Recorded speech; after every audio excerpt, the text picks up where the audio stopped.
There are sounds you forget, and there are sounds you bury. But there are some sounds that never let you go. For Eleanor Nash, it was a lullaby, a melody she had written with trembling hands and a tired heart in 1995, the year everything was lost. She never expected to hear it again, not after 29 years, not walking alone down a quiet sidewalk in Flagstaff, Arizona, clutching a paper bag with coffee and milk. But there it was, drifting through the crisp evening air like a ghost slipping past trees. A guitar, 3 voices. Her lullaby, the same one she used to sing to her sons before bed. Her steps slowed, her breath caught. Her heart began pounding with the weight of a truth too impossible to name. She followed the music to the edge of a driveway where light poured from a cracked open garage. Inside, 3 young men played in perfect harmony, laughing between notes. And Eleanor stared, because each of them looked exactly like the boys she had lost in a fire 29 years ago. Not children anymore, but men, alive, real. Her body froze, but her soul began to rise. She stayed hidden behind a parked car, barely breathing, eyes wide as the one on guitar leaned back and smiled. He looked like Gabe. All 3 of them did. Her triplets. She would know those faces anywhere. She raised them for 3 years. She memorized every dimple, every crooked smile, every tilt of the head. One of them scratched behind his ear, lifting his hair. And that is when she saw it. A small, crescent-shaped mark just below the hairline. Her son, Micah, had been born with that birthmark. It was unique, undeniable. She pressed her hand over her mouth and stepped back. The wind felt heavier now. The melody ended. They laughed again. One of them whistled a new tune, but it was the first song that had split her open. That melody did not exist anywhere else in the world. She had written it by herself. In a tiny apartment. For her 3 boys. It was the last thing she sang to them before the flames came, before the police, before the paperwork, before the silence. She turned and walked quickly away from the garage. Her pulse pounded in her ears. The sidewalk blurred. She did not remember crossing the street or reaching her door. When she got inside her apartment, she dropped the bag of groceries on the counter and leaned against the wall, gasping for breath. Her hands shook as she reached for the drawer where she kept the old tin box. Inside were the remains of another life. A frayed sock, a hospital bracelet, a drawing with crooked stick figures labeled Jace, Rowan, and Micah. Their names were still there, written in faded ink, her triplets. She took out a photo. It showed 3 toddlers sitting on a faded quilt, 2 of them laughing, and one holding a wooden spoon like a microphone. That was their last summer together. After the fire, she had woken up in a hospital with a burned arm and a sedated mind. They told her she had imagined things, that the children had not survived, that her memory could not be trusted. But the lullaby had never left her. And tonight, it had found her again. She sat on the edge of her couch and played the memory over and over in her mind. The sound of the guitar, the blend of 3 voices, the way their shoulders leaned together in rhythm. That was how her boys used to sway when she read to them at night. They had music in their bones. Even at 2 years old, they would bang pots to the beat of nursery rhymes. She taught them songs before they learned sentences. And now, somehow, they had carried that song into adulthood, which meant they were alive, not missing, not dead, and not gone, just hidden, stolen, or taken, or something else entirely. But they were here, in Flagstaff, in a garage lit by a single lamp and filled with the voices of the past. She pressed her hand to her chest and whispered their names again, this time not in grief, but in belief. She had to know. She had to see them again. She had to find out what happened. The melody had opened a door, and Eleanor was already walking through it. She rose from the couch with unsteady legs and walked to the bathroom mirror. The woman staring back had tired eyes and silver streaks in her hair, but behind the fatigue there was something else, something stronger, a spark that had not been there in years. For almost 3 decades she had lived in the shadows of memory. Flagstaff had been too painful to return to. Every tree reminded her of the fire. Every child reminded her of what she had lost. But now she was back, and her sons were here. She had heard their voices.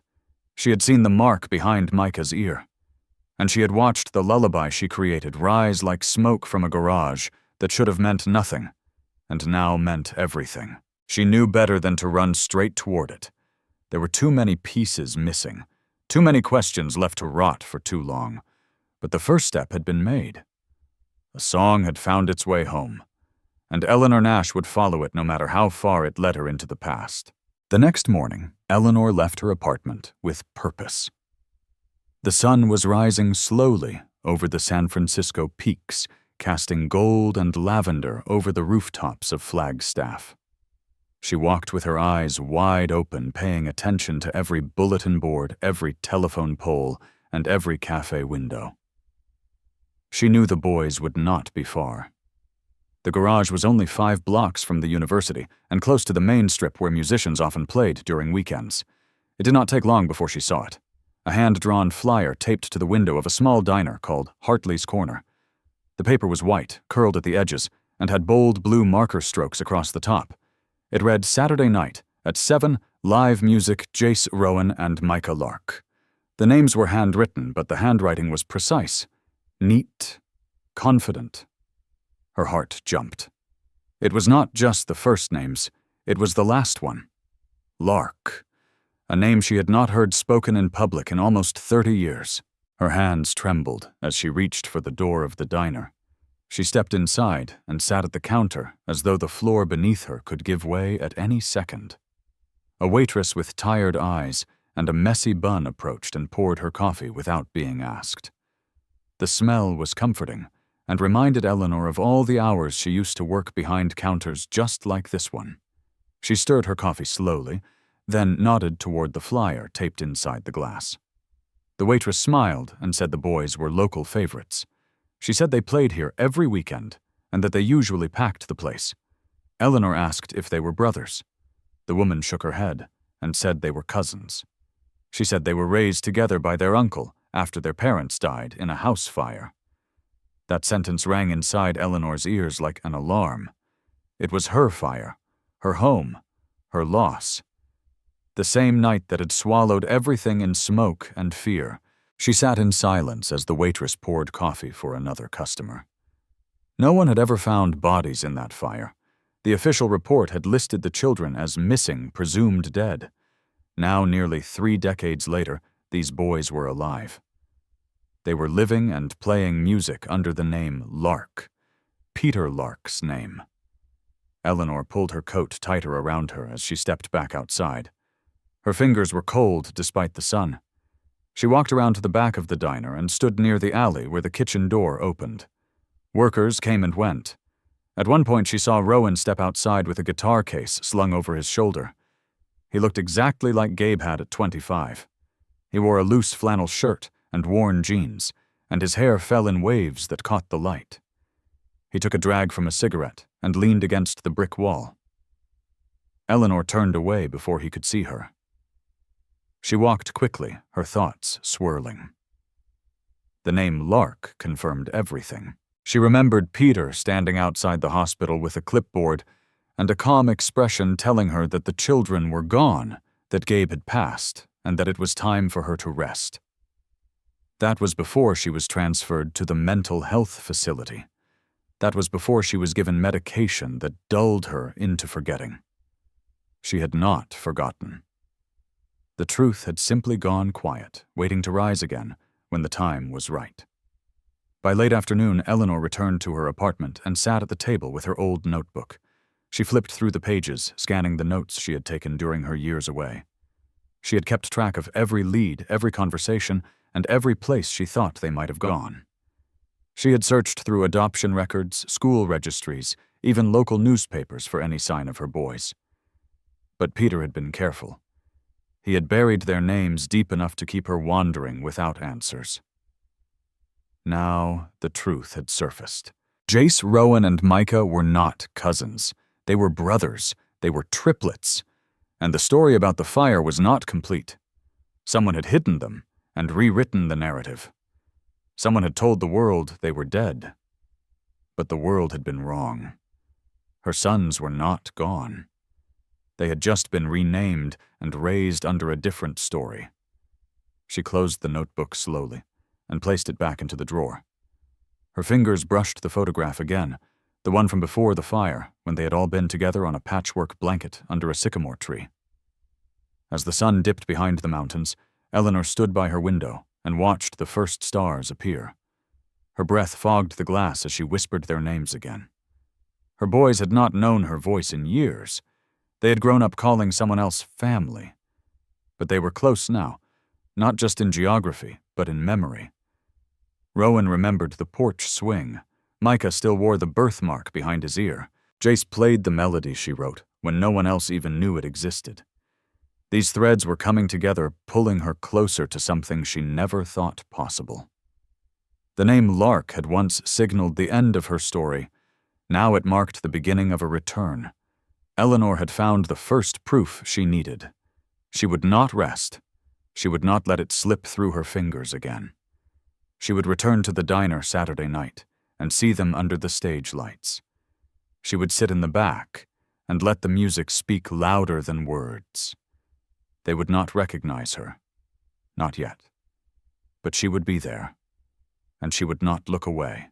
Eleanor returned to the city records office early the next morning. The building had not changed much since the 90s. The brick walls and the scent of old paper and toner gave her a strange sense of being both grounded and adrift. She signed her name on the visitor sheet and explained to the young man at the desk that she wanted to access archived fire reports from 1995. He looked surprised, but not suspicious, and directed her to a quiet room in the back.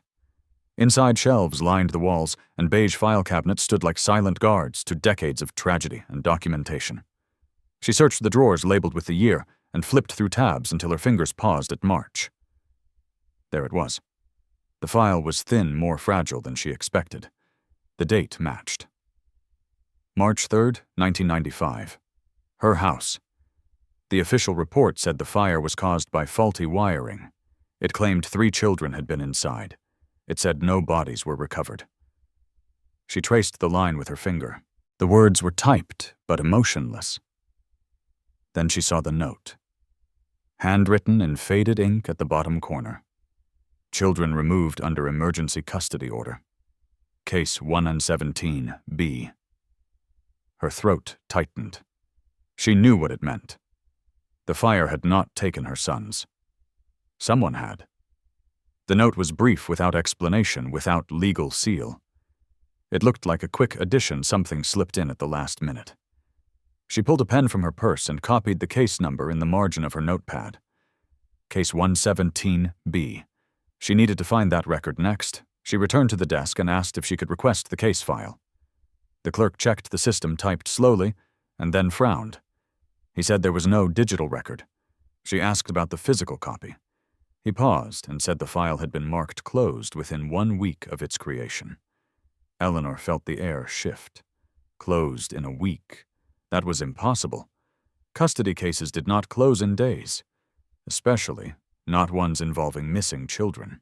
She asked who had closed it. The clerk looked at the screen again and said the name of the attending officer had been blacked out.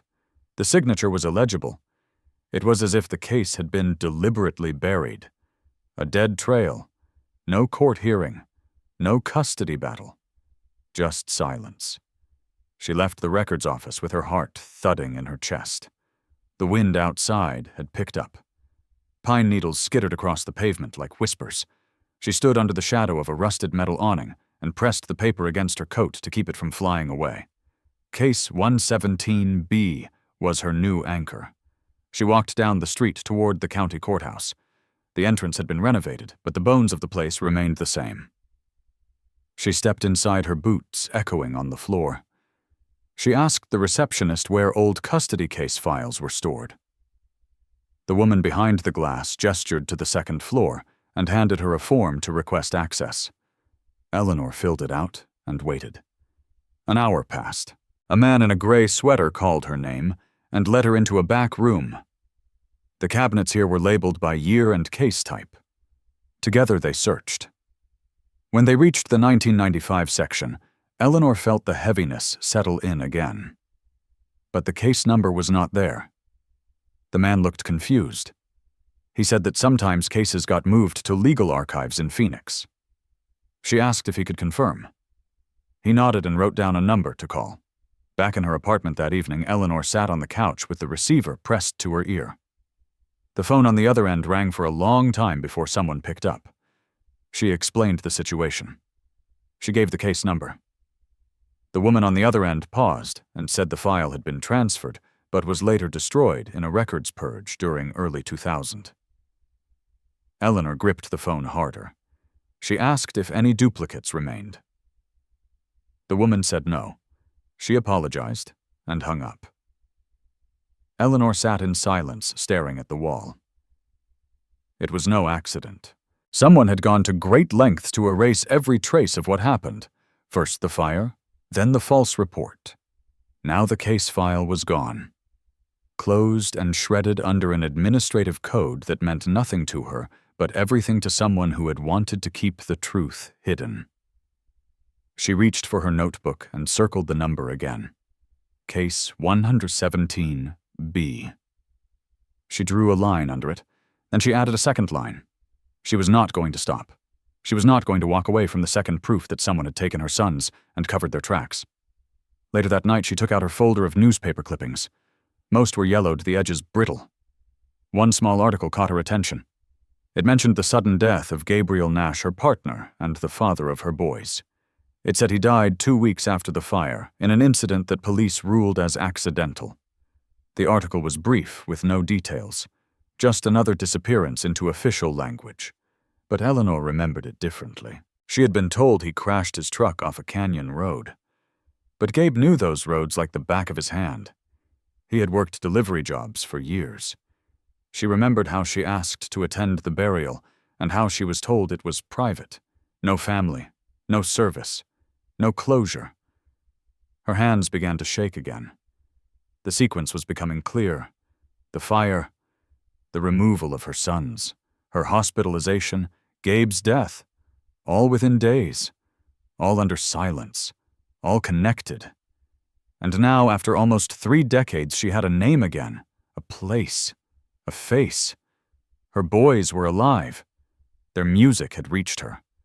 And the trail, though buried, was beginning to rise again. The next morning brought cold wind and pale skies. Eleanor bundled herself in her coat and drove to the east side of town where the mental health center still stood. The exterior had been repainted, and a new sign welcomed patients, but the bones of the building were the same. She parked and sat in the car for a long time before going inside. Her hands gripped the steering wheel as her breath fogged the windshield. It had been 29 years since she was first brought there, sedated and confused after being told her children were gone. She remembered the blur of hospital lights, the smell of antiseptic, the weight of not knowing what was real. When she finally stepped out of the car and walked through the front doors, the scent of lemon floor cleaner brought it all back. She asked the receptionist if Dr. Kemper still practiced. The woman shook her head and said he retired years ago, but offered to check the records. Eleanor waited near a row of faded chairs. Her reflection in the glass panel showed someone older, but her eyes still held the same questions. She left with an address scribbled on a piece of paper. Dr. Kemper lived in a small brick house, not far from where the boys played music. The drive there was short, but felt longer than it should have. When Eleanor knocked on the door, she did not know what she would say or how he would react. He answered slowly, his face older and thinner, with white hair combed neatly. His eyes met hers, and for a moment he said nothing. Then he nodded and opened the door wider. They sat in his small kitchen, a kettle hissing quietly on the stove. He asked if she wanted tea, and she said yes. They spoke in careful tones, like people trying not to step on glass. Eleanor asked why she had been committed. Dr. Kemper sighed and looked down at his hands. He said that Peter Lark had brought a custody letter signed by Gabe, stating Eleanor was unstable and a danger to the boys. He said Eleanor had been speaking irrationally after the fire saying the children were alive when the records claimed they were dead. He said she kept talking about lullabies and porch swings. Eleanor listened without interrupting, her hands resting on her lap. Then she asked the question that burned at the center of everything. Did he ever believe her? Dr. Kemper hesitated. He admitted that he had doubts. He said she was grieving, traumatized, and sedated heavily. He said it became easier for the system to agree with Peter's documents and silence her. The state did not have resources for long investigations in those days. When she began to regain clarity, Peter had already been granted full guardianship. The boys were gone. The records were closed. The hospital released her without ever updating the court. Dr. Kemper looked ashamed. He said he should have done more. He said he had no excuse for not questioning the forged letter. Eleanor looked out the window at the snow beginning to drift against the trees. She did not raise her voice. She only said that someone had taken her children and buried her voice beneath paper and pills. When she left his home, she carried no anger in her body, only clarity. The truth had not just been hidden, it had been manufactured.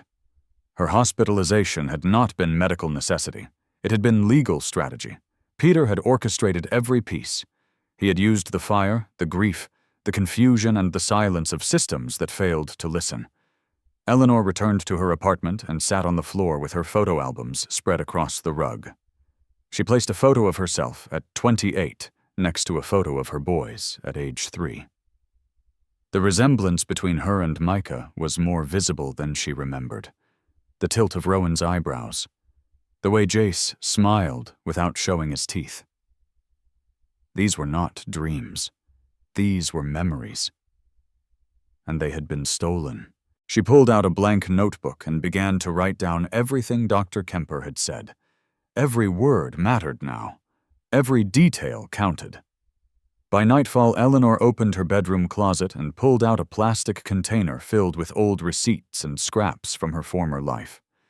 In it, she found a copy of Gabe's handwriting from an old birthday card. She compared it to the signature on the custody letter copy Dr. Kemper had shown her. The letters did not match. The loops were different. The pressure on the ink was lighter. It was not Gabe's hand. She traced her finger across the fake name and felt a quiet fury rise in her chest. She had loved Gabe. He was flawed, but he had loved their sons. He would never have signed their fate away. She pressed the photo of the boys to her chest and closed her eyes. She thought of the way they used to hum to themselves before falling asleep, the way they would pile into her lap at once. She remembered that the last thing she ever said to them was a promise. She had whispered that she would never stop looking for them. And now, nearly 3 decades later, she had found their names. She had found their voices. And she had found the man who took everything. The wind carried a dry chill as Eleanor made her way down the narrow street leading to the local arts center where the band often played. She walked with her scarf pulled high and her hat tugged low, blending in among the crowd. That Saturday night, families lined the sidewalks, students leaned against the brick walls, and the small-town hum swelled with anticipation. The venue sat beneath an old theater marquee, its letters rearranged to spell live music with Jace, Rowan, Micah. Eleanor entered quietly, slipping into a seat near the back where the shadows touched the floor. The room buzzed with low conversation, the occasional clink of a glass, and the soft strumming of someone warming up off stage. Her eyes scanned the crowd. She was not here to disrupt. She only needed to see. The boys emerged one by one through the side door, each holding his instrument. Rowan carried a keyboard under one arm. Jace slung a guitar strap over his shoulder.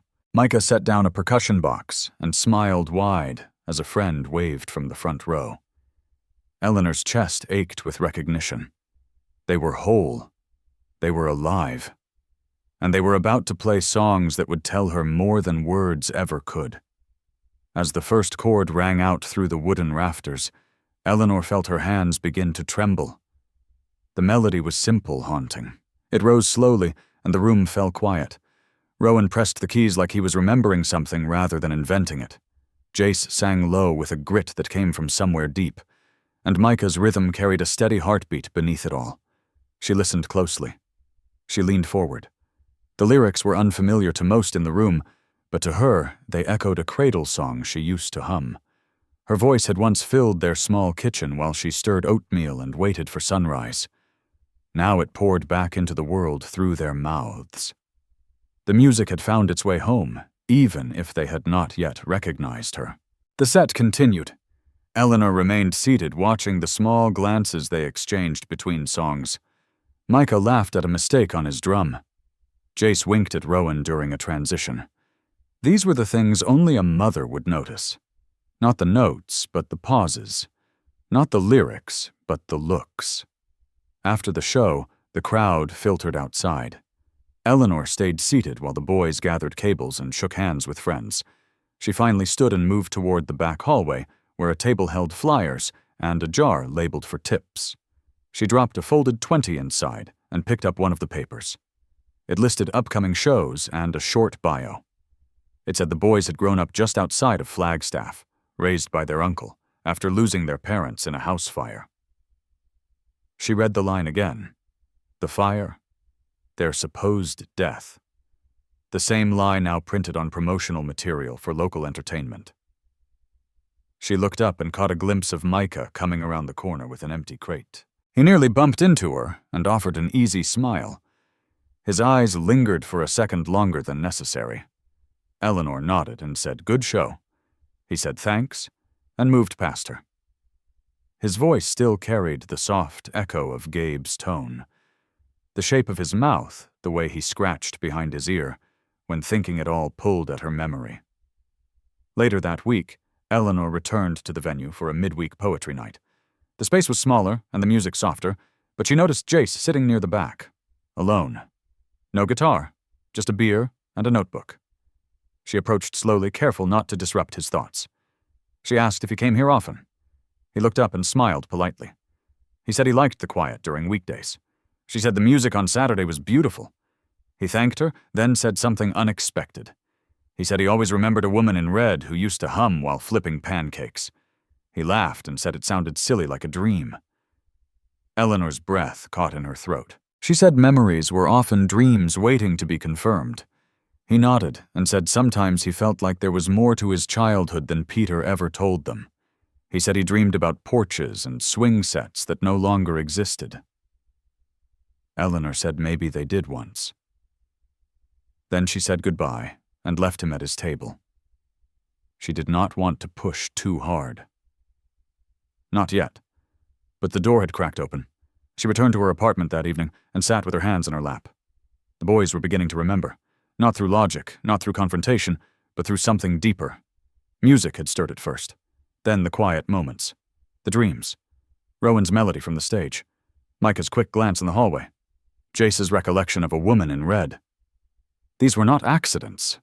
They were breadcrumbs, left in memory waiting for her return. Eleanor looked out at the mountains, their dark silhouettes sharp against the sky. She felt the weight of years not lost, but paused. Her sons were waking up to the truth. They just did not know what to do with it yet. And she would not rush them. Love did not demand recognition. It waited. It listened. It watched gently from the back row. And when the moment was right, it reached out, not to pull or demand, but simply to be seen. She would wait, because she had waited this long, and because the music had already begun to bring them back. 2 days after the poetry night, Eleanor walked down Cypress Lane, a quiet neighborhood lined with aging picket fences and overgrown rose bushes. She paused in front of a beige bungalow with green shutters that looked smaller than she remembered. The wind carried the familiar scent of pine and dry dust. The house belonged to Rita Clarkson, her former neighbor, who had lived across the street when Eleanor's boys were small. Eleanor had not seen Rita in nearly 3 decades, but she remembered her as a woman with a sharp mind and a habit of remembering details others forgot. She took a deep breath and rang the bell. A moment later, the door opened. Rita stood holding a dish towel, her silver hair pulled into a low knot. Her eyes widened when she saw Eleanor. Neither of them spoke for a moment. Then Rita stepped aside and motioned her in. They sat in the living room surrounded by soft yellow light and the ticking of an old wall clock. Eleanor said she had come to ask about the days after the fire. Rita folded her hands and nodded slowly.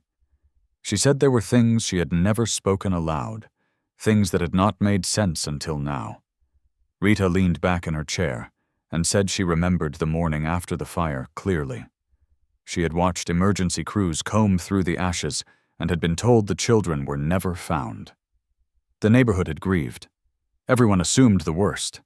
But what struck her was the speed with which Peter Lark arrived. She said he showed up within 24 hours holding a folder of papers and a suitcase. He claimed Gabe had given him guardianship. She said she thought it strange because Gabe had never mentioned such an arrangement. Peter was not even a close relative, just a cousin. But no one questioned him. The police let him through the tape. Within days, he moved out of town with 3 small boys in the back seat of a pickup truck. She paused, then added that she remembered the boys looking confused and scared. None of them cried. They just stared out the window as Peter drove away. Rita had never forgotten the way Rowan held a toy car in his lap, and how Jace clutched a red blanket tight against his chest. Eleanor asked if Rita had ever heard from Peter again. Rita shook her head. She said Peter had not sent a forwarding address and no one asked for one. The town moved on. Everyone assumed it was part of the closure process. But there had been no funeral, no graves, just 3 empty spaces at the preschool and a mother declared unstable. Rita said she felt powerless. The rumors had spread fast. People said Eleanor had lost her mind. People said Peter was doing the right thing by taking the boys. But Rita had always doubted it. She said she had tried to reach out once, but the social worker on the case said the children had been placed in safe care. That was all. No details. No return calls. Eleanor sat quietly, letting the words settle like dust across her memories. Then Rita added something else. She said she remembered Peter correcting her once when she called the boys by name. She had said Jacob and Michael and Ronald. Peter interrupted and said their names were Jace and Micah and Rowan. He claimed Gabe had always preferred those versions. But Eleanor knew that was not true. She had chosen their names. Gabe had respected that. The name changes were deliberate. Eleanor pulled a photograph from her bag and handed it to Rita. It showed the triplets in front of a red wagon taken 1 week before the fire. Rita studied it for a long time, then nodded. She said it was them. No doubt, same eyes, same posture. Even the way Micah tilted his head slightly left. She asked if Eleanor had found them. Eleanor said she was close. Very close. Then Rita reached for Eleanor's hand and squeezed it. She said it was time the truth came back to light. Before Eleanor left, Rita handed her a small envelope. Inside was a Polaroid Rita had taken on the boy's 3rd birthday. It showed Eleanor in a red apron holding a cupcake in each hand, while the boys sat in a row with frosting on their noses. Eleanor felt her chest tighten. She had not seen that photo in years. She thanked Rita and promised to return when it was time to share more. That night, Eleanor placed the photo beside the others on her kitchen table. The collection was growing. It told a silent story, one of songs and scars and memory. The next day, she visited the county clerk's office again. This time, she asked to search birth records under both sets of names. She looked for Jacob Michael and Ronald Nash. Then for Jace Micah and Rowan Lark. The clerk raised an eyebrow, but said the Nash names were listed with birth dates in 1993. The Lark names did not appear until 1996, listed as guardianship transfers with modified entries. Eleanor requested certified copies and waited quietly. The clerk returned with papers that showed the transfer came from Peter Lark, with no legal mother listed. The space was blank. No signature from Eleanor. No mention of her hospitalization. Just a legal gap that had been patched with forged words. She folded the copies into her purse and walked out into the sunlight. The boys' names had been altered, their identities edited without her consent. But the paper trail now belonged to her again. And for the first time in years, the truth was moving with her, not against her. Rain had been falling all evening, and puddles shimmered under the dim glow of streetlights as Eleanor waited under the awning of the cafe. The boys had just finished a gig at the Blue Oak Tavern nearby, and she knew from watching their schedule that they would be leaving soon. Her eyes followed each figure that stepped out into the mist. Finally, she saw Jace walking a lone guitar case slung over one shoulder keys in his hand. She stepped forward, timing her movement as naturally as she could. She asked if he could offer a ride up the hill, saying her car would not start. Jace hesitated, then nodded, unlocking the passenger door of his old blue truck. Eleanor climbed in, the scent of pine air freshener and old records filling the space. The windshield wipers squeaked as they pushed water aside. The truck rumbled to life, and they pulled away slowly. She said thank you. He smiled politely, but did not speak much. The silence did not bother her. She had waited years for this moment and would not ruin it with too many words. She just needed to plant the right seed, the kind that could grow on its own. As they drove past the downtown strip and headed toward the foothills, Eleanor glanced over and said softly that Flagstaff had changed, but not everything was different. She mentioned a porch swing behind a red house near Ridgeway Avenue. She described how one child had fallen off that swing and broken his arm. Jace's fingers tightened on the steering wheel. He did not respond immediately. Then he said he remembered that swing. He said Peter used to tell him it was just a recurring dream. Eleanor tilted her head slightly and asked how old he was in the dream. He said maybe 2 or 3. She nodded and said memory at that age was rare, but not impossible, especially if something hurt enough to stay buried. Jace glanced at her, a strange mixture of confusion and curiosity passing across his face. She changed the subject quickly and asked about the music, about how they chose their songs. He relaxed a little and said Micah wrote most of the lyrics, but they all added pieces. He said sometimes they did not know where the melodies came from. She smiled and said sometimes songs carry the truth before words can. They reached her apartment, and she thanked him again. As she stepped out, she turned back and mentioned strawberries. She said she once knew a boy who broke out in hives from them. She said the boy had to carry cream everywhere. Jace blinked and leaned out the window. He said he had a similar allergy and still kept cream in his glove box. Eleanor smiled gently and said maybe he should look into that. Then she closed the door and walked up the stairs, slowly knowing she had left something behind. Inside the truck, Jace sat for a long time before pulling away. His mind turned over the porch swing, the hives, the woman who knew too much. He did not tell his brothers that night. He did not even write it in his notebook. But the doubt settled deep like a stone thrown into still water. The next morning, Jace did not rehearse. He drove out to the old neighborhoods, searching for a house with a swing behind it.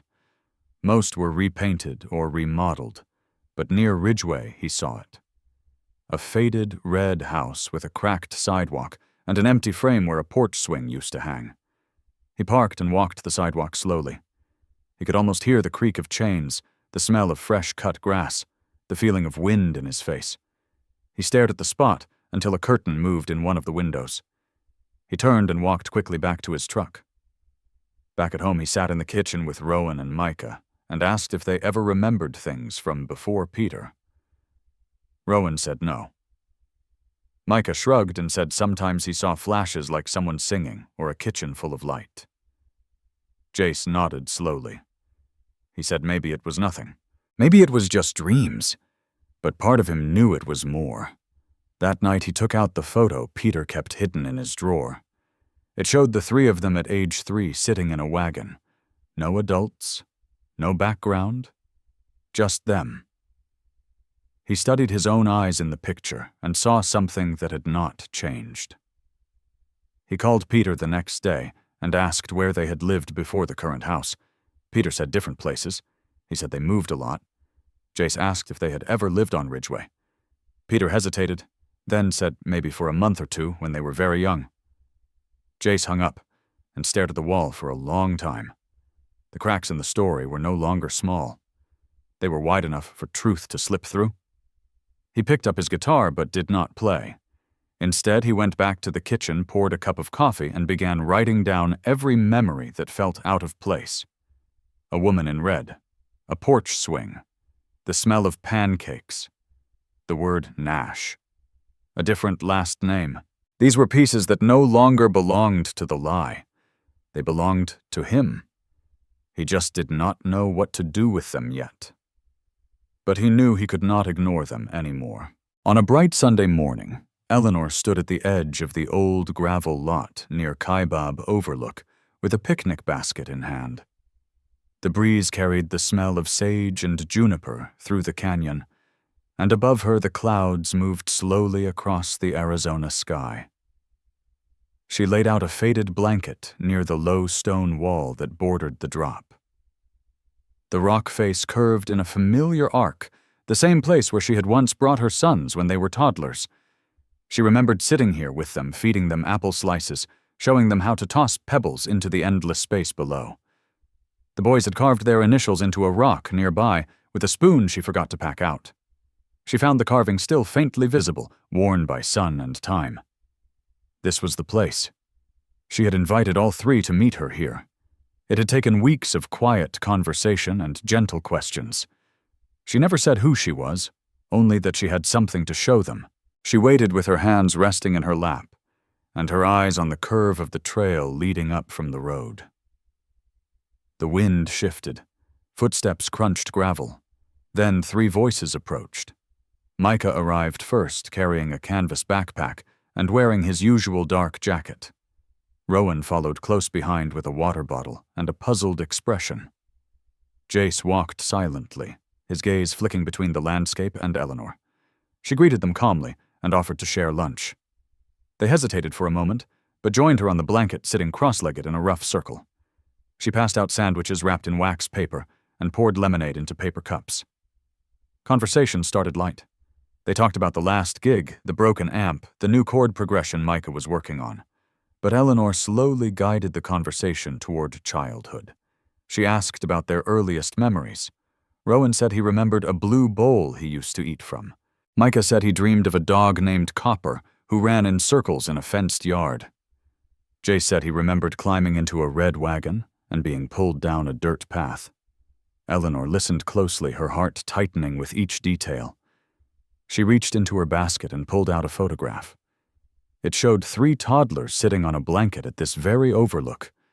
Their shoes were dusty, their cheeks were round. The initials were behind them on the stone. The boys stared at the photo in silence. Jace reached for it first, his eyes scanning every detail. He held it up and turned toward the rock face. The carving was still there. He looked back at the image, then back at the stone. The same curve, the same shadow. He looked at Eleanor. His voice was low and steady when he asked where the photo came from. She said it had been taken by her friend Rita during a picnic in 1995. She said the boys in the photo were her sons. Rowan leaned forward and studied the image. He pointed to the smallest boy in the middle. He said that was him. He remembered the hat. He remembered dropping it over the edge and crying until someone pulled him close. Micah took the photo next. He traced the outline of the blanket with his finger. He said the pattern looked like one he used to dream about. Then he looked up and asked who she was. Eleanor met his eyes and said her name was Eleanor Nash. She said she had been looking for them since the fire. She said she had never stopped looking. The air felt still. The canyon seemed to hold its breath. Jace stood slowly stepping away from the blanket. He walked to the edge of the overlook and stared out at the horizon. Rowan sat with his head in his hands. Micah looked at Eleanor again, searching her face for something familiar. She did not speak. She let the silence do its work. Jace turned back and asked about the fire. Eleanor explained as much as she could without breaking. She told them about Peter. She told them about the forged documents. She told them about the months she spent locked away in a hospital because no one believed her. She told them how music had kept her alive, how the songs they played carried pieces of her lullabies, how their eyes had never changed. Rowan stood and walked toward the rock. He ran his hand along the carving and said he remembered sitting there. He said he remembered falling asleep against her shoulder. Micah stood and joined him. Jace remained quiet, his eyes on the photo still in his hand. Eventually, they packed up the picnic in silence. The boys carried their things. Eleanor folded the blanket and tucked the photo back into her bag. As they walked back down the trail, Rowan reached for her arm. Just a touch, just enough to say he heard her. At the bottom of the path, they stood near the trailhead sign. Eleanor thanked them for coming. She said she understood if they needed time. They nodded. Then Jace handed her the photo. He said to keep it safe. Then they walked to their car and drove away. Eleanor stood alone in the lot. The wind picked up again, carrying the sound of tires fading into the distance, but she did not feel alone. The rock still bore their initials. The photo had been seen. The truth had been spoken aloud. And somewhere in the minds of her sons, something had shifted. The memories had taken root. The song was still playing. It just needed time to rise. Peter sat on the porch of his single-story home just outside of Cottonwood, sipping coffee from a chipped blue mug as he watched dust swirl across the driveway. The sun had begun to fall behind the ridge, casting long shadows over the gravel. He looked tired, not from age, but from a heaviness he had carried for years. When Jace pulled into the driveway with Rowan and Micah in the passenger seats, Peter stood slowly. He could see their faces before they even got out. He noticed the way Jace avoided his gaze, the way Rowan pressed his lips together, the way Micah stared at the ground. None of them smiled. Peter put the mug down on the porch railing and stepped forward as the boys approached. Jace told him they needed to talk. Peter asked if it could wait until dinner. Jace said it could not. They walked around to the back patio where the wind chimes clinked gently against the eaves. Peter sat down first. The boys remained standing. Jace pulled a folded paper from his pocket. It was the photo of the picnic. He laid it on the table between them. Then he asked Peter if he knew the truth. Peter looked down at the photograph, then back up at the three young men. His eyes lingered on each face, as if trying to memorize them for a second time. He asked where they got it. Micah said it did not matter. Rowan said it was from the canyon. Jace said the woman from the photo was their mother. Peter did not speak. He leaned back in the chair and rubbed his hand across his jaw. Then he said yes. He knew. The silence after that word sat heavy. Jace asked him why he had lied. Peter hesitated, then spoke slowly. He said he never meant to hurt anyone. He said after the fire things happened too quickly. He said he had lost a child once years before. He said he could not face losing anyone again. Rowan said they had a mother. Peter said she was not stable. Jace said Peter made sure of that. Peter looked down again and said maybe he had. Maybe he had been afraid of the courts. Maybe he thought he could do it better. Micah asked if Gabe ever signed custody over. Peter shook his head. He said no. He admitted he forged it. Rowan stepped back, his hands trembling. Micah sat down slowly, his face blank. Jace remained still. He asked Peter if he had ever planned to tell them. Peter said he tried once when they were younger. He said he wrote a letter but never mailed it. He said he thought about confessing when Micah turned 18, but could not bring himself to do it. He said he thought if he kept it quiet, it would fade. He said he believed that if he loved them enough, it might be enough. Jace said it was not. Micah asked if he ever told anyone else. Peter said no, it was just him. Rowan asked about the names. Peter admitted he changed them. He said he thought it would help keep them hidden. He said it was easier to start over with new names. He said he convinced himself it was for the best. Jace said it was never his choice to make. Peter agreed. He said he knew that now. He said he had no excuse. He looked tired again. Not older. Just tired in a way that came from years of holding back something too heavy. Jace placed the photo back in his pocket. He said they needed time. Peter nodded. He said he understood. He said he would tell the truth if anyone asked. He said he would sign anything. He said he would not stand in the way. Rowan asked him if he regretted it. Peter said he regretted not being brave enough to tell the truth. He said he did not regret loving them. He said he loved them every day. Micah asked him if he had kept anything else. Peter stood and walked into the house. When he returned, he held a small metal box. Inside were baby teeth in plastic baggies, crayon drawings, an old pacifier, and 3 wristbands from a hospital nursery marked Nash. He placed the box on the table. He said he could not throw them away. He said he thought they might want them someday. Jace opened the lid and stared inside. He did not speak. Rowan closed the lid gently. The air was quiet. Then Micah stood and walked to the truck. Jace followed. Rowan paused for a moment, looking at Peter before he turned and joined his brothers. Peter remained seated long after the sound of the truck disappeared. He placed the metal box back on the shelf inside the house next to a stack of forgotten letters and one photo of Gabe Nash that he never framed. He sat in the same chair until the sky turned purple and the stars came out. The wind picked up rustling through the chimes and trees. He did not move. He did not cry. He just sat in the silence he had created. At that moment he knew that nothing he said could erase what had been done. But he also knew that he had spoken the truth aloud. For the first time in years, the burden no longer lived entirely inside his chest, and he could feel something leaving him. Not forgiveness, but release. The kind of release that comes after confession when there is nothing left to defend. 3 weeks passed without a word. Eleanor sat on her porch each morning, sipping her tea, eyes on the quiet road below, wondering if the silence meant closure or retreat. She did not call them. She did not chase. She had learned over the years that some wounds needed room to breathe before they could be addressed. The photo remained on her nightstand beside a folded letter she never mailed. She had written it the morning after the canyon picnic, trying to explain what it meant to wait 29 years without a voice or a name. She read it often, but always tucked it back into its envelope.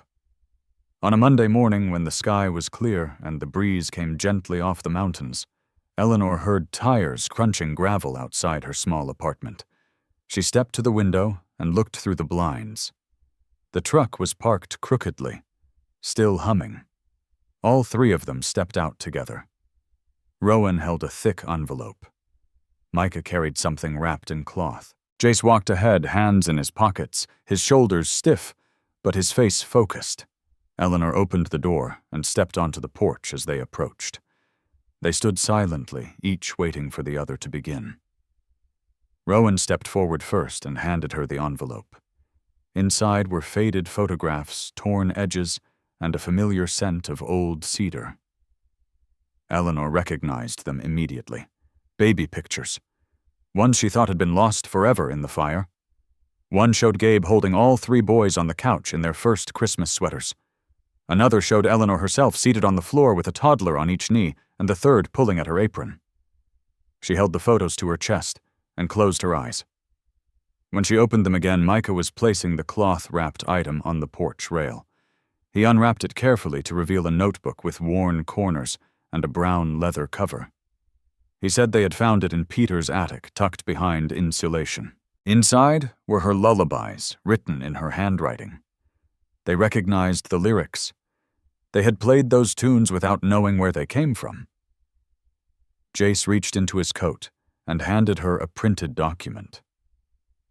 It was a legal motion for reinstatement of parental rights. All 3 of them had signed it. They were asking the court to restore Eleanor's status as their mother. Eleanor could barely hold the papers in her hands. Her fingers trembled, not from shock, but from a quiet joy that felt too sacred to speak aloud. She looked at them not as grown men, not as strangers returning out of guilt, but as her sons. They did not speak of forgiveness. They did not need to. They had shown her with every step that something had shifted. Micah said they had been working on a new song and wanted her to hear it. She followed them to the community center that afternoon, where a small group of friends and neighbors had gathered for a local showcase. She sat in the front row, hands resting on her lap, surrounded by strangers who did not yet know her story. When the lights dimmed and the boys took the stage, Jace stepped up to the mic and introduced the song. He said it was called The Woman Who Waited. He said it was about memory and truth and the long road back to what matters. The first chord struck gently and rolled into the room like breath after silence. Rowan's voice led the first verse soft and steady, weaving images of firelight and lullabies. Micah followed with harmonies that tugged at the corners of the heart. Jace carried the final chorus a crescendo that spoke of time lost but not wasted, of names remembered, and a love that refused to die. Eleanor sat motionless, her eyes shining, her lips forming words she had not sung in decades. The room grew still. No one clapped until the final note faded. When they did, it came slow and reverent, as if the audience understood without explanation. After the show, the triplets walked off the stage and came to where she sat. Rowan leaned down and said they would take it one step at a time. Micah said they wanted her to be part of their lives. Jace nodded and said they were ready. Eleanor stood and hugged each of them one by one, not rushed, not uncertain. It was the kind of embrace that said, "I know you now, and I always did." Later that evening, Eleanor sat alone on the porch again, this time with a full heart and a quiet house. She held the notebook in her lap and flipped through the pages. Some of the ink had faded, but the melodies were intact. She thought of Gabe and the fire and the years stolen by silence and fear. She thought of Peter and the brokenness that led him to take what was not his. She did not hate him. She pitied the part of him that could not love without stealing. She would not let bitterness take root. She had too much to rebuild. The court hearing came 2 months later. The judge reviewed the evidence, the affidavits, the statements from the boys. Eleanor's rights were restored in full. No charges were filed. Peter signed an affidavit confessing to the deception and agreed to allow full access to the past. He was not exiled, but he was asked never to lie again. The boys visited him sometimes. They did not forget. But they chose not to carry the weight of revenge. 2 years later, Micah held his newborn daughter at the Flagstaff Medical Center. He named her Nora Eleanor Lark. He said he wanted her to grow up knowing what it meant to be claimed, to be seen, to be remembered. On that same Mother's Day, the boys organized a concert in a small downtown theater. They reserved the first row for 1 seat only. It had Eleanor's name on it.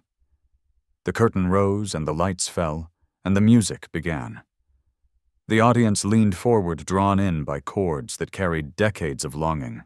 Jace spoke between songs, telling the story not as a tragedy, but as a lesson in the power of waiting. The woman who waited was not just their mother. She was proof that love, when rooted deep enough, could outlive any fire. The town knew the story now. They knew her name.